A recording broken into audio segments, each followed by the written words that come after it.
স্ক্রিনে ফটোটি দেখতে পাচ্ছেন এটি হচ্ছে আয়ুষ্মান ভারত ফ্যামিলি কার্ড। তা আসুন আজকের এই ভিডিওটিতে জেনে নেওয়া যাক যে কিভাবে এই কার্ডটি তৈরি হয়। তো সর্বপ্রথমে যাদের এসপিএইচএস, পিএইচএস বা এওয়াইওয়াই ক্যাটাগরির রেশন কার্ড আছে তাদের বাড়িতে এরকম একটা ফর্ম এসেছিল।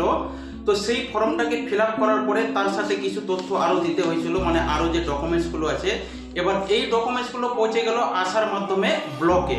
এবার ব্লকে কি করলো, এই ডাটাটাকে এন্ট্রি করলো অনলাইনে। এবার অনলাইনে এন্ট্রি করার পরে এই যে স্ক্রিনে দেখতে পাচ্ছেন এই ধরনের আপনাকে তিনটা কালার দেখাবে, লাল, হলুদ এবং সবুজ। যদি সবুজ থাকে মানে সেই কার্ডটি ভেরিফাই হয়ে গেছে, আর যদি হলুদ থাকে সেটাকে রিকেওয়াইসি করতে হবে, আর যদি লাল থাকে সেটা একদমই বাতিল করে দেওয়া হয়েছে। এবার এখানে প্রশ্ন উঠছে যে এই তিনটা কালারের মানে কি।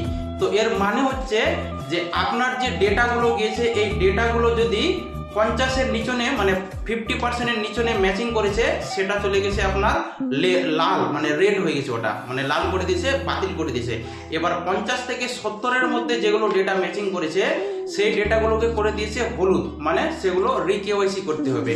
এবার যেগুলো 70 থেকে 90, 95, 100%-এর মধ্যে এসছে সেগুলোকে করে দিয়েছে গ্রিন। তা আসুন আজকের এই ভিডিওটিতে দেখে নিই যে আপনার স্ট্যাটাসটা চেক করার পরে যদি লাল, হলুদ দেখায় তো সেটাকে কিভাবে গ্রিন করবেন। যদি লাল দেখায় তো সর্বপ্রথমে আপনাকে হলুদ করতে হবে, আর হলুদের পরে তারপর সেটাকে আবার গ্রিন করা যাবে।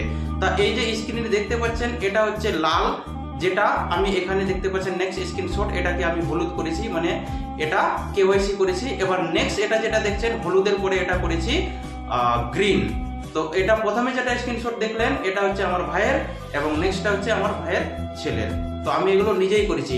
তা আপনারা যদি কেওয়াইসি করতে চান, লাল হোক বা হলুদ হোক আপনাদের Ayushman Bharat, so you can contact me.